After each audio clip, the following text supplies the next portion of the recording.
Hello everyone, नमस्कार। स्वागत है आपका जीएसपीपी यूट्यूब चैनल पर। मैं हूं Devashish and today's we have the topic introduction to mental hygiene. Alright, so आज हम मेंटल हाइजीन के बारे में देखेंगे। मेंटल हाइजीन का डेफिनेशन क्या है, इसका मीनिंग क्या है, उसके बारे में हम जानेंगे। इसके अप्रोचेज एंड पर्पस के बारे में जानेंगे और फाइनली हम देखेंगे mental hygiene in the various stage of the life. Different life की स्टेजेस में मेंटल हाइजीन का क्या रोल होता है उसके बारे में भी यहाँ पर हम देखने वाले हैं। ऑलराइट, तो चलिए आज की इस वीडियोस को हम शुरू करते हैं। First we have the mental hygiene. Mental hygiene क्या होता है, मेंटल हाइजीन के बारे में यहाँ पर हम देखेंगे। मेंटल हाइजीन क्या है, what do you mean by mental hygiene? Mental hygiene is a vital aspect of overall health and well-being. Just as we maintain physical hygiene to prevent illness, mental hygiene involve practices and strategies to maintain and improve our psychological and emotional health. In today's fast-paced and demanding world, maintaining mental hygiene is crucial for leading a balanced, fulfilling life. Alright, क्या बताया जा रहा है, mental hygiene एक आपका important होता है, एक वाइटल एस्पेक्ट होता है ओवरऑल आपकी हेल्थ एंड वेलबींग के लिए। जस्ट मेंटेन, जैसा कि हम फिजिकल हाइजीन मेंटेन करते हैं हमारी बॉडी को बैक्टीरिया वायरस डिसीज से प्रिवेंट करने के लिए, खुद को हाइजीनिक रखने के लिए हम फिजिकल हाइजीन करते हैं, ग्रूमिंग हम मेंटेन करते हैं बिकॉज ऑफ इलनेस से प्रिवेंट कर पाए। सिमिलरली हमारे माइंड को भी चीज़ों से प्रिवेंट करने के लिए हमको मेंटल हाइजीन मेंटेन करना होता है, हमारे माइंड की क्लीनिंग करनी होती है, साफ सफाई करनी होती है, जिसको हम बोलते हैं मेंटल हाइजीन।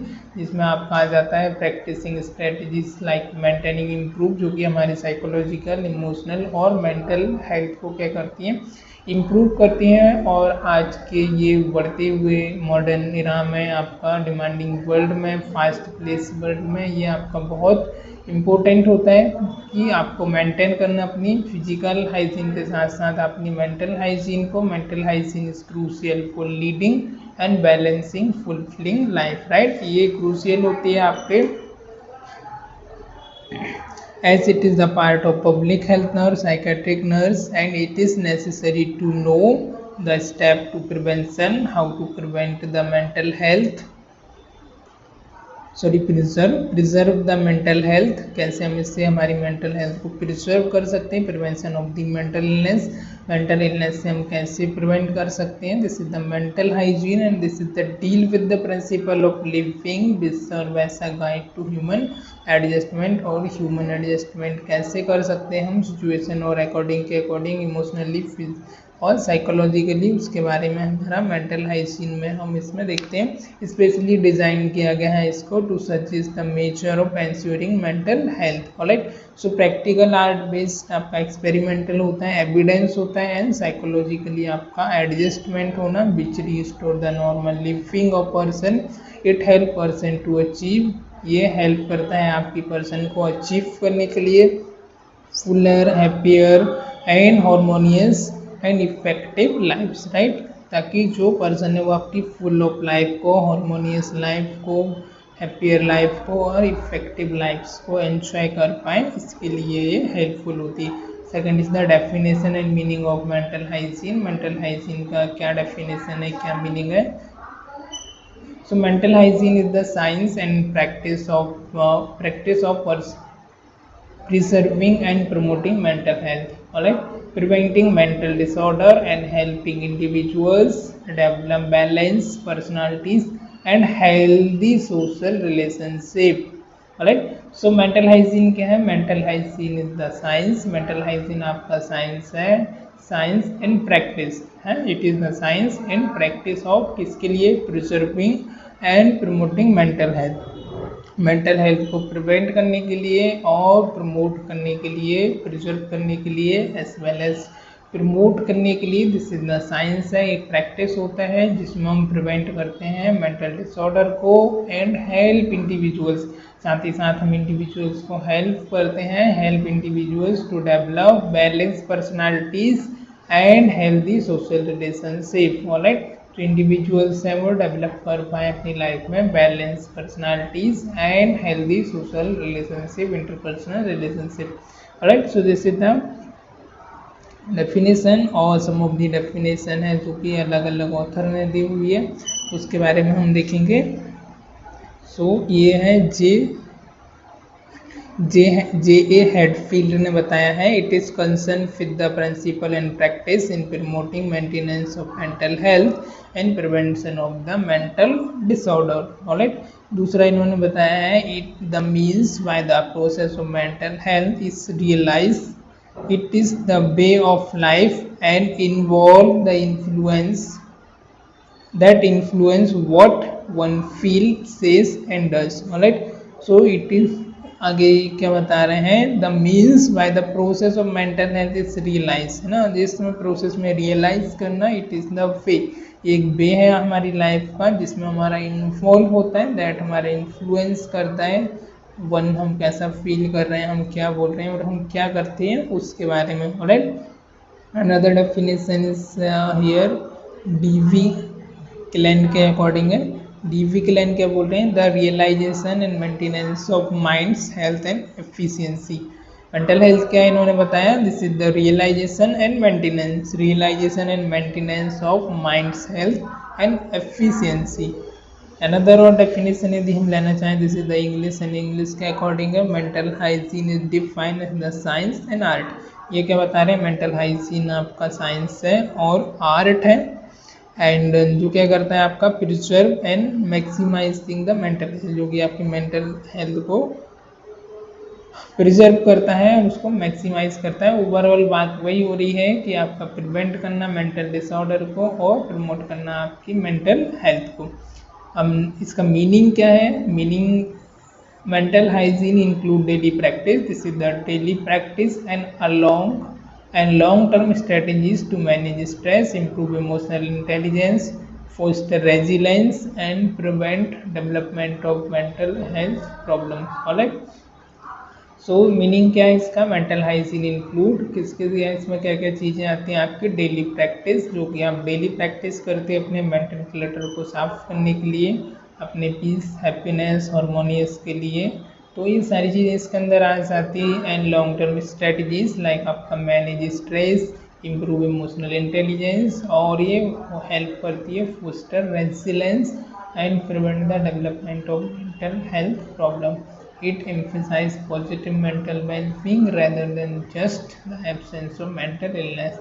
इसके अलावा ये आपका emphasize करती है पॉजिटिव मेंटल वेलबींग को rather than just the absence of mental illness. Alright, अब इसका पर्पस एंड अप्रोचेस क्या हो सकते हैं, what is the purpose and approaches mental hygiene का, prevention of mental illness, detecting and addressing emotional and psychological issue early, right?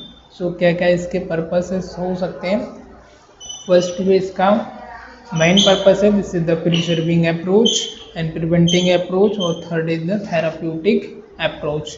तीन इसके जो मेन अप्रोचेस हैं उसके बारे में यहाँ पर हम बात करेंगे। तो फर्स्ट है preservative, preventive and therapeutic. Alright, so prevention of mental illness,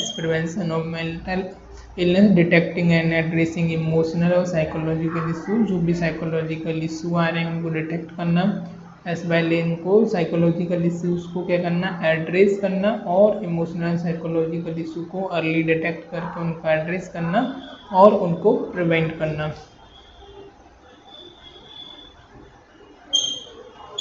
तो इसमें क्या होता है, the individual has to preserve good mental health, individual की जो मेंटल हेल्थ है उसको गुड प्रिजर्व करने के लिए इसी के साथ साथ फॉलो द प्रमोटिंग मेजर, जो भी प्रमोटिव मेजर्स है उनको ज़्यादा से ज़्यादा फॉलो करना। The individual must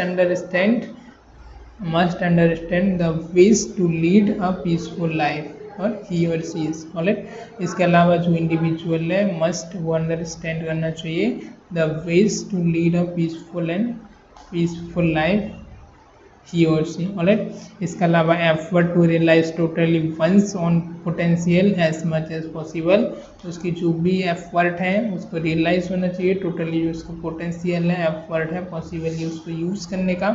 enable the individual to express himself और हर सेल्फ, और इंडिविजुअल जो है वो अपने आप को खुद को पूरी तरीके से एक्सप्रेस कर पाए हिमसेल्फ, और हर सेल्फ को यूनिकनेस ऑफ इंडिविजुअल, जो भी उसकी यूनिकनेस है उसको एक्सप्रेस कर पाए देयर लाइफ एंड वर्क्स में। enable the individual to live a happy life वो लिव कर पाए free from the anxiety, stress and fair से, establish harmony with himself and as well others surrounding them, उसके आसपास के जो भी लोग हैं उनके साथ हैप्पी रिलेशनशिप हो, हारमोनियस रिलेशनशिप हो, उसका हारमोनी मेंटेन कर पाए। इंडिविजुअल्स की जो एबिलिटी है उसको वो डिसीजन मेकिंग हो गया, व्हाट इज़ राइट पाथ, जो उसको फॉलो करना है क्या गलत है, उसकी एबिलिटी हो, जिसे the preservative measure approaches and help the individual to retain their emotional balance, ये हेल्प करता है आपके इंडिविजुअल को उसके इमोशनल जो बैलेंस है उसको रिटेन करने के लिए। Serve as a guide to human adjustment के ऐसे ये सर्व करता है, गाइड करता है, एज वेल आपका प्रमोट करता है आपकी मेंटल हेल्थ को। Alright, promote development of wholesome and social educate personalities, lead to social life in effective manner by making get along with himself and with his fellow being। alright, इसके अलावा society आपका life this is the effective होता है जो कि आपका by making the individual to get along with himself and with others and cultivate desirable positive attitude toward life, avoid conflict that bring about maladjustment and pursue intelligence rational behavior। Next is the promotion of mental health. Mental health का क्या क्या promotion है, तो यहाँ पर आपका encouraging a positive state of wellbeing, positive state of wellbeing को encourage करना एंड इमोशनल बैलेंस को मेंटेन करना, इमोशनल रेगुलेशन को मेंटेन करना। Next is the personal and social adjustment. Personal and social adjustment helping individual adapt effectively to life challenges. Right, personally और socially individuals को adjustment करने के लिए हेल्प करना, helping and adapt effective way में effectively to lives, जो भी उसके लाइफ में चैलेंजेस आ रहे हैं उनको एडिक्वेटली इफेक्टिवली एडप्ट करना और उनके साथ इफेक्टिवली एडप्ट करना जो भी प्रॉब्लम्स आ रही है और हेल्प करना। राइट,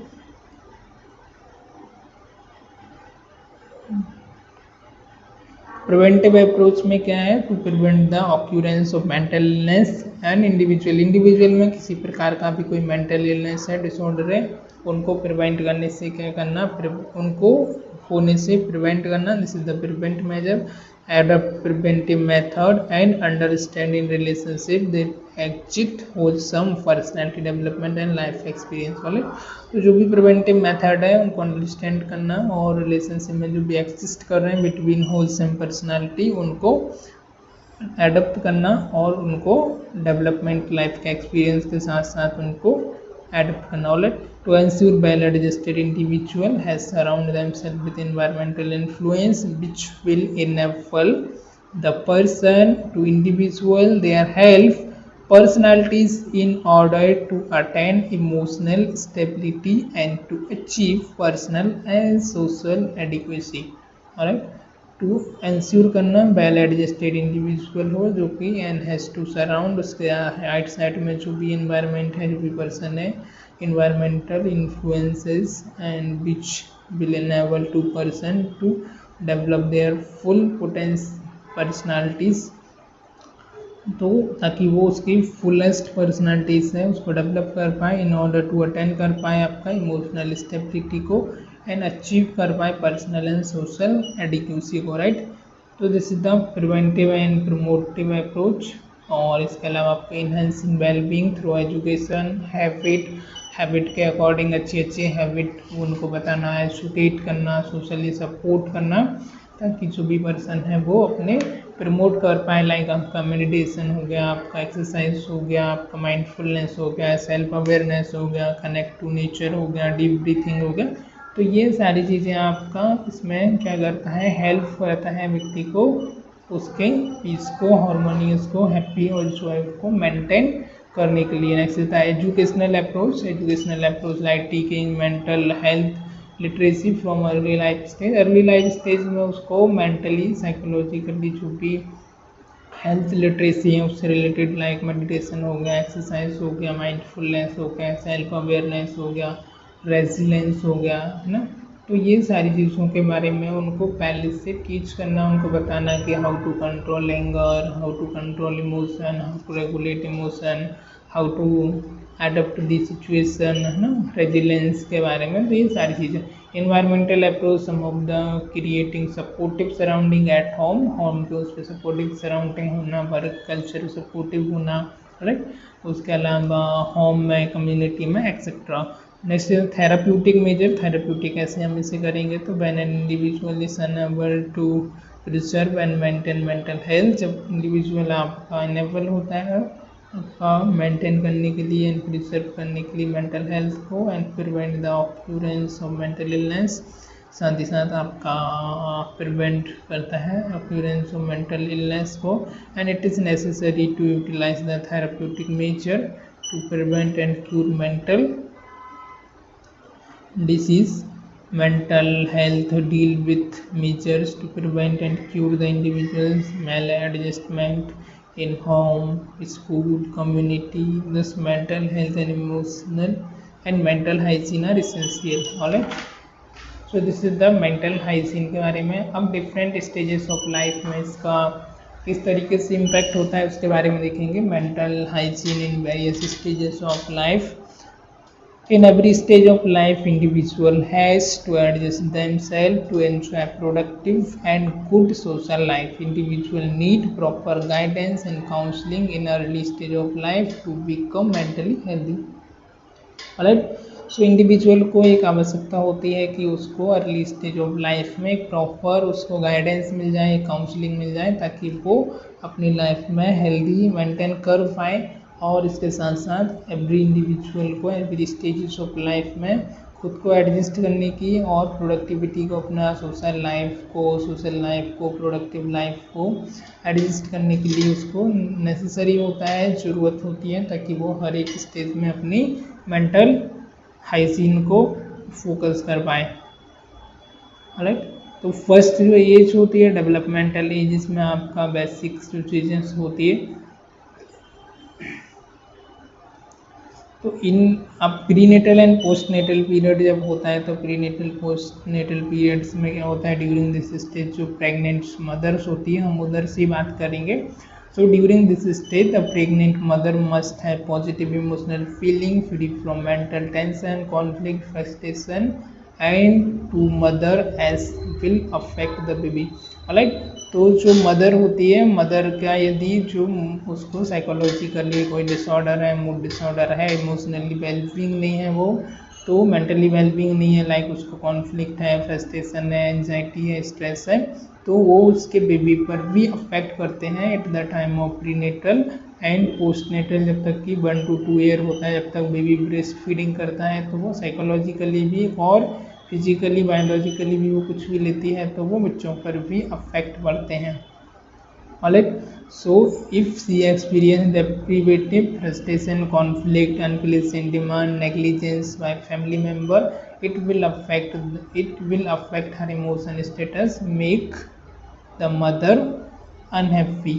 ऑलराइट, तो यदि जो बच्चे पर भी अफेक्ट पड़ रहा है उसकी मदर पर, जैसे कि उसका डेप्रीवेशन में, फ्रस्ट्रेशन है, कॉन्फ्लिक्ट है, या उससे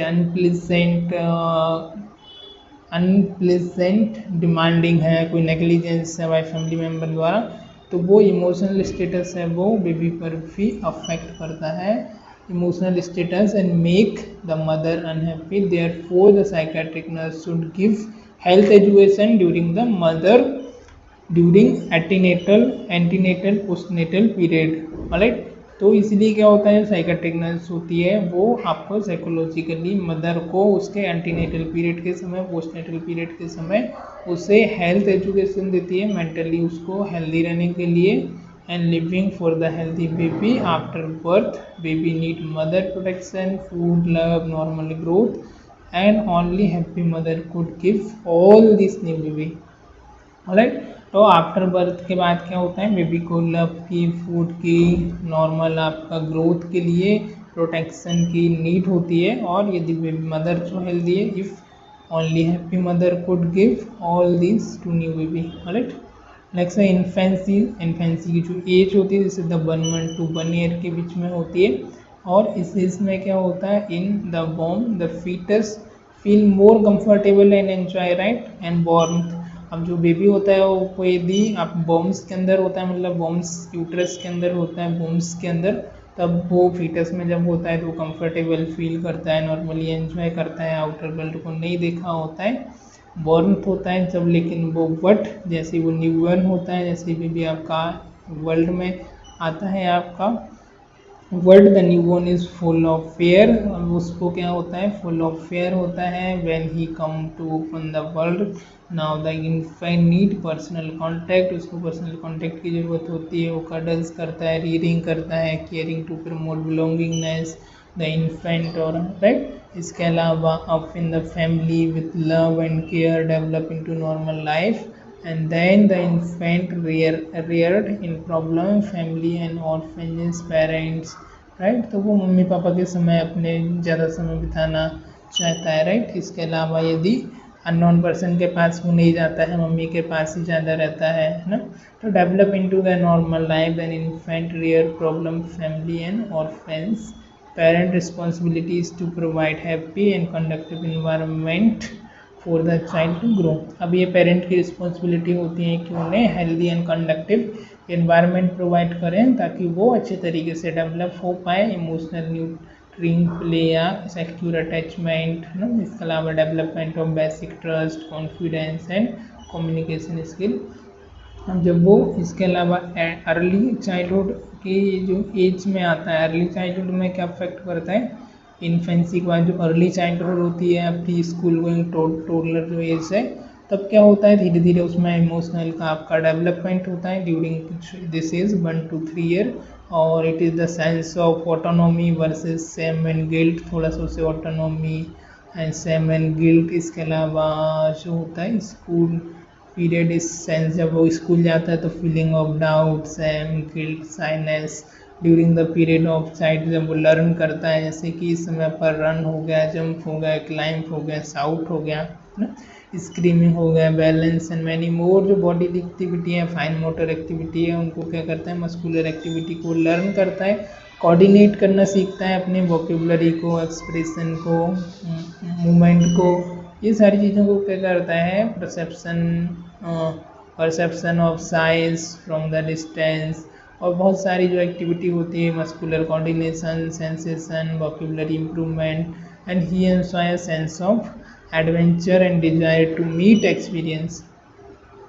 इसके अलावा जो लेटर चाइल्डहुड एज आती है, दिस इज द आपका लेटर चाइल्डहुड 6 से 12 ईयर की जो एज होती है, एडल्टहुड हम इसे एज में क्या होता है, this period is also known as smart age group, इसको हम स्मार्ट एज ग्रुप के नाम से भी जानते हैं।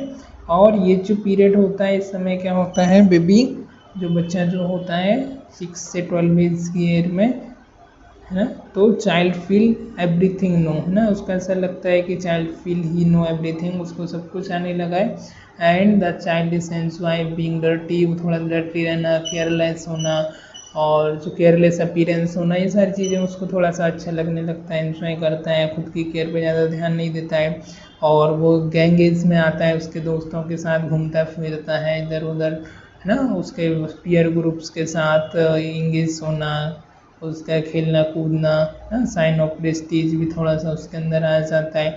Bye now this reasoning power is increase and fear has overcome है, रीजनिंग पावर उसका बढ़ जाता है, फेयर उसका थोड़ा सा कम होता है, and independent and less distributed by the emotional conflict भी थोड़ा उसके अंदर कम हो जाता है। And the child is of naughty, और वो चाइल्ड में थोड़ा सा नोटी हो जाता है, एंड रिवील अगेंस्ट एडल्ट। इसके अलावा बोथ पेरेंट एंड टीचर उससे इस समय पर इस एज में जो होता है कोप अप करने के लिए उनको डिफ़िकल्टी होती है, और जो चाइल्ड है वो बहुत ही ज़्यादा मस्ती वगैरह करना इस समय पर और एकदम नोटी होना ऐसा ज़्यादा हो जाता है, राइट।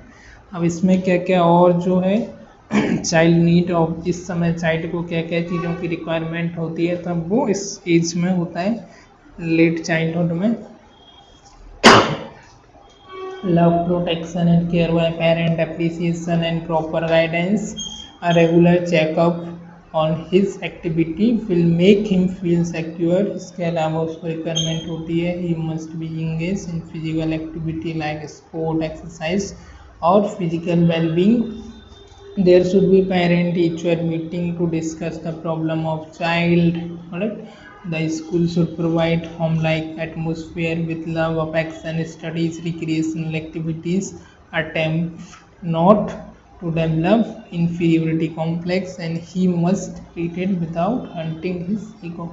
Alright, नेक्स्ट आपका एडोलसेंस. एडोलसेंस में क्या होता है? Support in identity formation, fear interaction and emotional regulation.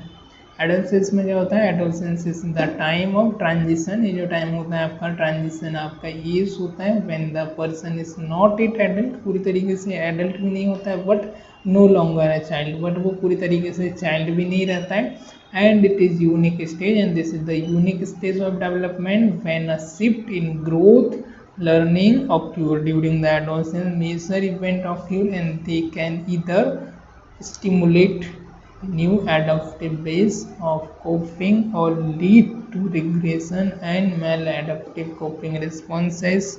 Tasks that should be accomplished during adolescence as follow. Alright, इसमें क्या क्या चीज़ें करता है वो? Achieving new and more mature relationship with age mate of both sexes. Alright, तो जब ये क्या करता है 12-13 से 18 की जो एज होती है इसमें अचीव करता है new and more mature relative relationship को विथ उसके एज मेट्स के साथ इन बोथ सेक्सेस में. एंड अचीविंग मैस्कुलिन और फेमिनाइन सोशल रोल्स भी वो अचीव कर पाता है. एक्सेप्ट करता है फिजिकल फील्ड को and using the body effectively. इसके अलावा achieving emotional independence and parents or other adult. तो emotional independence from the parents से एंड अदर एडल्ट से अपना खुद ही इमोशनल रेगुलेट करना सीख जाता है.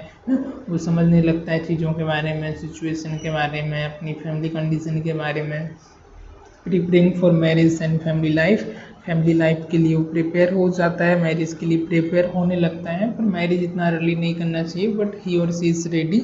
Alright, then preparing for the career. Career के लिए प्रिपेयर होता है, this is right. And acquire the set of values, ethical system and guideline, behaviour, develop opinion.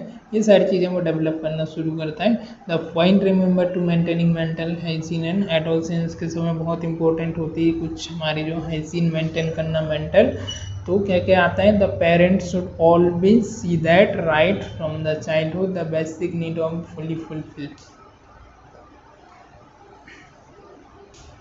तो चाइल्डहुड का राइट होता है कि जो भी उसकी बेसिक नीड है वो पूरी तरीके से फुलफिल हो, वो सारी चीज़ें उससे मिले. ये पेरेंट्स को हमेशा ध्यान में रखना चाहिए. Parents should take their teenage child into confidence and give the sex education in a scientific manner. इसके अलावा parents should take their teenage child, उनको पेरेंट को अपने जो टीनेज चाइल्ड है उसको कॉन्फिडेंस और साथ ही साथ उसको जो सेक्स एजुकेशन है साइंटिफिक मैनर में उसके बारे में भी बताना चाहिए. बिकॉज ऑफ ये जो एज होती है ये ट्रांजिशन एज होती है. आप एडोलसेंस से एडल्टहुड में जाते हैं, कई सारे आपके अंदर सेक्सुअल हार्मोन डेवलप होते हैं और सेकेंडरी सेक्सुअल कैरेक्टरिस्टिक डेवलप होते हैं. तो रॉन्ग सेक्स एजुकेशन होने की वजह से वो कभी कभी रॉन्ग वे में भी चला जाता है. तो उसके लिए आपको सही तरीके से उसको एडवाइस करना चाहिए, उसे सेक्सुअल एजुकेशन के बारे में साइंटिफिक मैनर में एक्सप्लेन करना चाहिए टीचर्स को और पेरेंट्स को. अलग even the school management can introduce sex education for healthy sex life in future. यहाँ तक कि जो स्कूल मैनेजमेंट है, स्कूल सिस्टम है, वहाँ भी वो इंट्रोड्यूस कर सकता है सेक्स एजुकेशन को because for the healthy sex life in the future में. Alright, then instead of fault finding parents should try to explain and guide the child in proper way. Alright, तो वैसे जो भी बच्चा है, जो भी चाइल्ड, उसको फॉल्ट फाइंड करने की जगह, उसमें कुछ गलती ढूंढने की जगह या उसको शाउट करने की जगह, उसको ज़्यादा डांटने की जगह पेरेंट्स को ट्राई करना चाहिए कि उसको एक्सप्लेन करे, उसको गाइड करे प्रॉपर वे में, प्रॉपर मैनर में। Both school and parents should help an adolescence to develop healthy life. अब school and parent both help करते हैं आपके एडोलसेंस में to develop healthy life, encouraging independence and lessening power struggle can produce positive change in adolescence relationship with adult and their feeling about themselves. Alright, then adult age, adulthood में क्या होता है, what is adult age में आप सभी हैं अच्छे तरीके से जानते हैं। Alright, so adulthood जो एज होती है दिस इज द 20 से 40 की एज होती है if the child is adolescence and adulthood is happy satisfied without or any conflict and frustration due to failure or trauma, the adulthood become a successful, happy and well settled in every aspect, right? तो इस as में वो क्या होता है, well settle होता है और adulthood become successfully happy, well settled in every aspect of life and this is the satisfied and without any conflict and frustration. Alright, अब इसमें क्या क्या चीज़ें होनी चाहिए, task to be accomplish are adulthood में and coping with career, relationship, family responsibilities, ये सारी चीज़ें उसके अंदर बढ़ जाती है। Practice such as mindfulness, self care, है ना, ये सारी चीज़ें उसे प्रैक्टिस करनी चाहिए, खुद का ध्यान देना चाहिए। माइंडफुलनेस हो गया, वर्क लाइफ बैलेंस हो गया, सपोर्ट मेंटल वेलबींग। इसके अलावा satisfactory adjustment, emotional development of adult, promoting socially improve activities. Satisfactory adjustment आपके इमोशनल डेवलपमेंट के साथ सेटिस्फैक्टरी एडजस्टमेंट होना चाहिए। ऐसी एक्टिविटी और आपका प्रमोट करना चाहिए, प्रमोटिंग सोशली अप्रूव एक्टिविटी, जो भी सोसाइटी में अप्रूव करते हैं ऐसी एक्टिविटी को उसको प्रमोट करना चाहिए। Experiencing satisfaction in many fact of life, different fact of life में सेटिस्फैक्टरी महसूस करना। Maintaining holistic attitude to life, life के प्रति हॉलिस्टिक एटीट्यूड को मेंटेन करना। Understanding psychological reaction and adjustment problem, able to think and decide. इसके अलावा understanding करना साइकोलॉजिकल रिएक्शन, एडजस्टमेंट में जो भी प्रॉब्लम्स है उस सारी चीज़ों को, able to think and decide things in his own develop habit approved and beneficial for everyday. ऐसी चीज़ों के बारे में सोचना, डिसाइड करना जो कि उसको खुद के लिए हेल्पफुल हो एंड डेवलप कर पाए उसकी पॉजिटिव हैबिट ऑफ लाइफ के लिए, एंड अप्रूव्ड एंड बेनिफिशियल हो वो सभी के लिए, ना कि मतलब ऐसा नहीं होगी पर्सनली एस्पिरेशन हो उसका, तो वो सोशली भी हो, सभी के लिए वो अप्रोप्रिएट हो, सभी के लिए वो बेनिफिशियल हो। ऐसी हैबिट को डेवलप करना और उन चीज़ों को एक्सेप्ट करना। Enjoying family and work period and happy married life, इसके अलावा अपने वर्क को, हैप्पी मैरिड लाइफ को और फैमिली को भी एंजॉय करना। Promoting security and satisfaction and he will be mentally healthy if drive successful career, no domestic frustration and better adjustment in any situation. On other hand, the chances of becoming a mentally ill are more if life is full of total frustration this individual need. Alright, सो ऐसे individual जिनका life यदि full of frustration है, बहुत सारी problems है, तो उनको mental disease होने के चांसेस हो सकते हैं। तो both adult and man and womens इनको रिक्वायरमेंट होती है should be develop hobbies to keep them busy in leisure, जो भी टाइम है अपने आप को बिजी रखना, ऐसी हॉबीज ऐसी एक्टिविटी को डेवलप करना, हैबिट को। Both indoor and outdoor activities like games, sport, reading, family and outing, get togethers, ये सारी चीज़ों में इन्वॉल्व होना। And the adult has to plan his future to make his life success, अपने future plan को बनाना, अपनी लाइफ को सक्सेसफुल बनाने के लिए। फ्री फ्रॉम मेंटल कॉन्फ्लिक्ट से फ्री होना। The young women should be trained in art craft, young women से तो उसको ट्रेन करना आर्ट में, क्राफ्टिंग में, sex education to prepare for healthy married life. Next is the various agency, different आपके agencies होती like marriage counselling, family welfare bureau, employment opportunities etcetera. तो जहाँ से हम एजुकेशन एंड काउंसलिंग ले सकते हैं from life, social, economic, religious point of view. Alright, old age जो होती है इसमें क्या होता है, एड्रेसिंग इश्यूज लाइक लोनलीनेस। जब हम ओल्ड एज में जाता है पर्सन तो वो अपने आप को लॉनलीनेस अकेला महसूस करता है। हम सभी देखो मोबाइल चलाते हैं, टीवी देखते हैं, पर हमारे जो दादा दादी होते हैं, नाना नानी होते हैं, वो अकेला फील करते हैं, उनकी इस पीयर ग्रुप का कोई नहीं रहता है, तो वो है ना। तो इसमें क्या होना चाहिए, लाइक इशूज देखने को मिलते हैं आफ्टर रिटायरमेंट के बाद, डिक्लाइन ऑफ डेथ के बाद, है ना, सॉरी डिक्लाइन ऑफ हेल्थ उनका होना शुरू हो जाता है कि इसके बाद डिमेंशिया होना शुरू हो जाता है, फिजिकली बॉडी उनका साथ नहीं देती है, साइकोलॉजिकली भी चीज़ों को भूलने लगते हैं, फॉरगेटफुल होने लगता है। एनकरेजिंग सोशल कनेक्शन, इस सब उनके सोशल कनेक्शन का एनकरेज करना चाहिए जितना हो सकता है, उनके सेम एज ग्रुप के लोगों के साथ उनका रिलेशन होना चाहिए, उसको एनकरेज करना चाहिए। पर्पस इन कॉग्निटिव स्टिमुलेशन भी उनका कम होता है, राइट। सो ओल्ड एज में क्या होता है, बायोलॉजिकल आपका कॉग्निटिव अफेक्टिव ये सारी चीज़ें भी क्या होती है, कॉग्निशन उनका कम होना शुरू हो जाता है, चीज़ों को भूलना और including preparation of earlier experience, तो वो सारी चीज़ों को अपना फील कर चुके होते हैं सारी चीज़ें लाइफ में उनका एक एज के बाद। और उस समय उनको नीड होती है reaction of old age friendship की, एटीट्यूड एंड फैमिली की, सोसाइटी में, और है ना। So accepting limitation and old age, developing new interaction, affecting and adjustment, right. और स्पिरिचुअलिटी की नीड होती है, मीनिंगफुल लाइफ की उनको नीड होती है थोड़ा सा, और साइकोलॉजिकली भी, ऑलराइट। चलिए आज की क्लास में फ़िलहाल इतना ही। लेट्स सम अप, हम इसे क्विकली सम अप कर लेते हैं। तो यहाँ पर हमने देखा कि हमारा introduction of mental hygiene, mental hygiene क्या है, कैसे हमें इसे मेंटेन करना चाहिए, इसका डेफिनेशन और मीनिंग के बारे में, इसका क्या क्या पर्पस और अप्रोचेस है। तो इसका 3 मेन पर्पस और अप्रोचेस है जिसके बारे में हमने देखा, इसमें प्रिवेंट करना और प्रिवेंटिव अप्रोच, प्रिजर्वेटिव अप्रोच और थेराप्यूटिक अप्रोच, ऑलराइट। उसके बाद फिर हमने डिफरेंट स्टेज देखा, prenatal and postnatal period, infancy, early childhood, later childhood, adolescence, adult और ओल्ड एज, ऑलराइट।